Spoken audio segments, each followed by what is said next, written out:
Pangulong Marcos pinakilos sa mga kaukulang ahensya para tulungan ang mga nilindol sa Visayas. Aris 14, let Narciso please come in.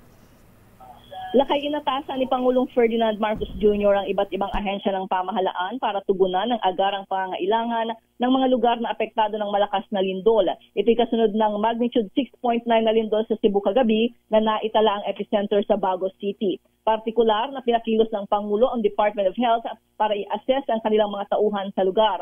Nabatid na ligtas naman ng mga doktor, nurses at ibang staff ng Vicente Soto Memorial Medical Center at ng Cebu South Medical Center na nagpadala na ngayon ng medical team sa mga kalapit lugar. Nakikipag-ugnayan na rin daw ang DOH Centers for Health Development Regional Offices sa Central at Eastern Visayas sa kanilang regional counterparts sa Office of Civil Defense.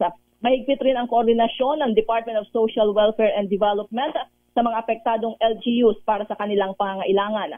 Nagbigay na rin ng direktiba ang DBM sa mga ahensya na agarang i-activate ang kanilang Quick Response Funds. Patuloy ang monitoring ng pamahalaan sa epekto ng lindol habang pinayuhan ang publiko na manatiling alerto sa posibleng aftershocks. Sabi na kayo ng palasyo, inaayos na yung pagpunta ng presidente sa Cebu. Ito si Let Narciso para within the day, Miss Let? Within the day? Pupunta ba sa Cebu? Hindi binanggit lakay dahil nasa masbate pa ngayon ng presidente. So malalaman natin maya-maya. Okay nga, Rud. Balik sa inyo lakay, Sister L.